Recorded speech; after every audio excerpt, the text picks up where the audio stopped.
What's going on, everybody? We're doing a little garden update right quick. You can see how our potatoes are doing. Now that was just from a potato that had eyes on it. We cut it up, threw it in some dirt or some soil there. You see how well that's doing. We're going to have some more going in there today. Here is all the stuff we had kind of started out for our fall garden. You see how well all that's doing. That's been out here getting used to the weather out here. We're going to get that transferred over today. You can see all the little bit of soil we got in the background, some of our other planters, wood, buckets, even got some pallets to put it on, and got some more wood coming, well, it's around the front of the house there. So we're going to be building all kinds of stuff today and getting everything all kind of set up. Y'all have you a great day.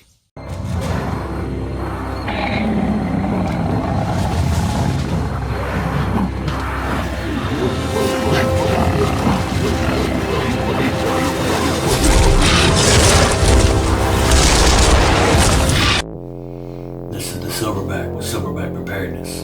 There's a storm coming, and I pray that everyone's ready for it.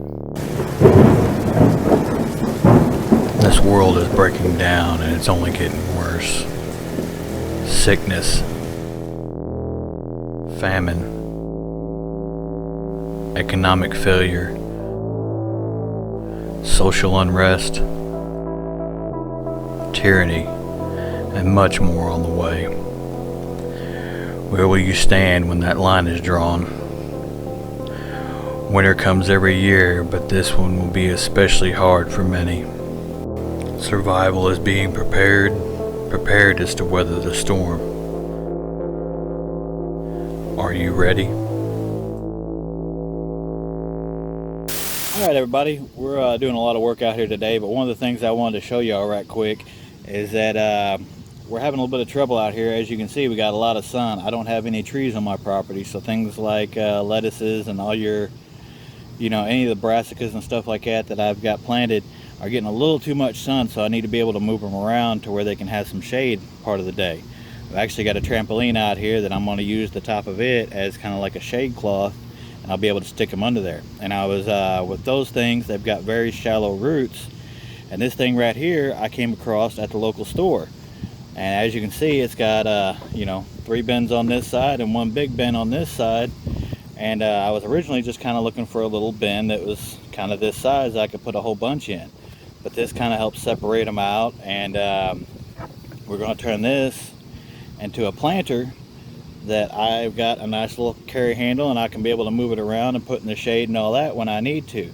So I figured I would show y'all what we are going to do with that today and how we're going to get them done.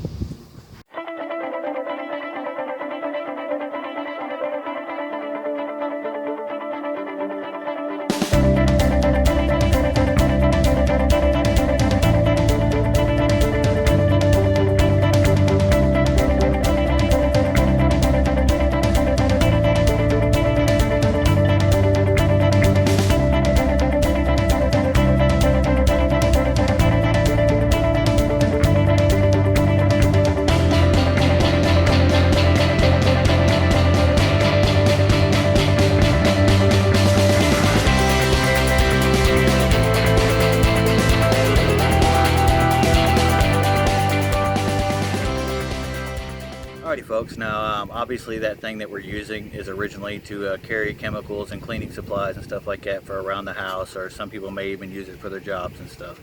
But what I'm trying to show you is that you can actually plant in just about anything, as long as it's going to be safe, as long as stuff's not going to leach out of it into the soil and contaminate the soil. If you're having to do container gardening, a lot of people try to say that, well, I don't have anywhere to plant. Well, make a spot, even a 1-foot area you can plant a lot of things in, and if you don't want to go out and get stuff like that, everybody knows what these are, this is not the red Solo brand, but I got this, there was a huge package of them for just a couple bucks. Went ahead and, as you can see there, put a little hole in the bottom of it, and it's going to work until the plant gets so large and we can transfer it into another one. Or some things like if you're doing it on your counter, now obviously you're going to want something underneath here to catch any excess water that may come through, like a plate or We'll show some other stuff on down the road that works for that. But you can have like an herb garden in your windowsill in your kitchen, you know, and you can use these, and the herbs aren't going to get really huge as long as you keep trimming them back and using what you get off of them. So that'll work for there. Now another thing that I happened to come across here recently, we got from the farmer's market this thing right here that had some tomatoes in it, and I'm going to end up using this as well. Just a simple little plastic container. It's already got some holes in the bottom of it. You know, it's going to do the trick, especially for like the lettuces and stuff, kind of like what we're working on with now. You know, just simple little things. We can end up recycling and using and multi-purposing other things to help us out instead of just getting rid of stuff. So I just wanted to share that with y'all as well right quick. Any little tips we can have to try to help anyone out, I definitely want to, you know, get out there to everybody. So what are y'all's tips? What are some things that you use? I've heard of people using PVC pipe, guttering. There's all kinds of things. If it can hold soil, it can hold a seed, it can hold a plant, you know. So if you would, down in the comments below, go ahead and what would you all recommend to people to try?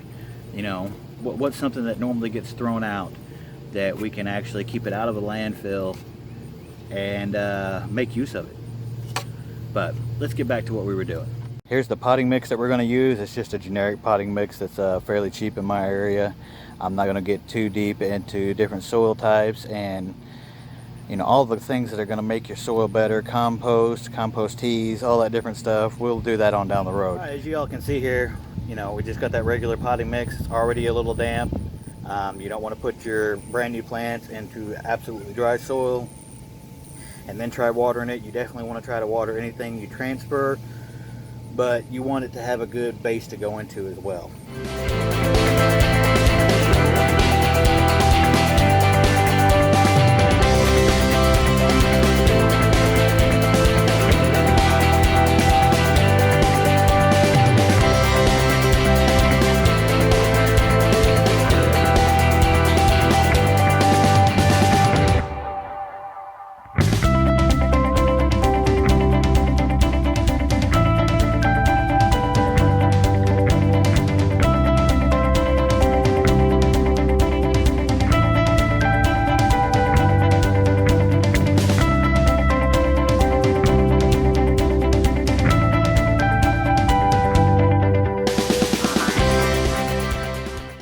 I just wanted to go ahead and point it out right quick. Whenever I get my soil, I try getting it at the end of the previous year because stuff goes on sale, and then I'll have it sit out and making contact with the ground and stuff. That way anything that's wood wise in there, because some of the stuff you do get a lot of wood particles in there, it'll help break it down as well, sitting over the winter and stuff. But then you get friends like this in here, which is really good for the soil in there as well, you know. So that's just another little tip I want to throw out there that I do.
Alrighty, just because I had a couple people message me right fast and ask, this here is just a very small part of the free lumber I was talking about that I got a hold of. I'm bringing it around from the front right now, but you can see it's all rough cut lumber, and then actually there in the back it's 2x6 tongue and groove stuff.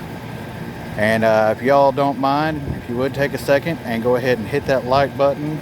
If you're new to the channel, go ahead and subscribe, and if you would, share this on out there. Let's see who all we can get and try to share some information with. Alrighty folks, there they are underneath the trampoline, a little bit of shade. Now they're still going to get sun, but that trampoline material and all that is going to act kind of like a shade screen, because out here, as you can see, no trees in sight.